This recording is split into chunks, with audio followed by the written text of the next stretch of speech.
At this moment, nearly 50 people are stranded in Amarillo and sleeping in what the Greyhound bus station is calling a sleeper bus. Those people have been stranded for more than 30 hours, and Greyhound officials say it's because of road conditions headed toward Colorado. Stephen Graves reports. 47 people, moms, grandmas, husbands, stranded in Amarillo, nearly 450 miles away from their destination in Denver, Colorado. I want to go home. Trying to get home, snowed out. This winter storm not only brought the wind, the snow, and temps in the teens, but it brought people unhappy to be stuck in the cold. They told us maybe in a couple hours we'll get out of here, but after walking in, they're not sure.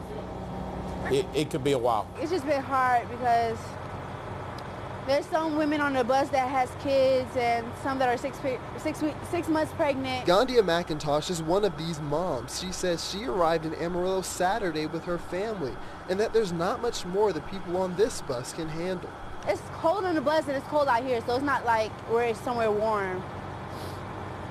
And it's just hard. Greyhound put the stranded on what they call the sleeper bus. They've been on it for the past 31 hours. Officials say they've provided meals and toothbrushes, but what everyone wants to do is just hit the road. Nobody knows what, when, or where we're going to do anything. It's just all up in the air.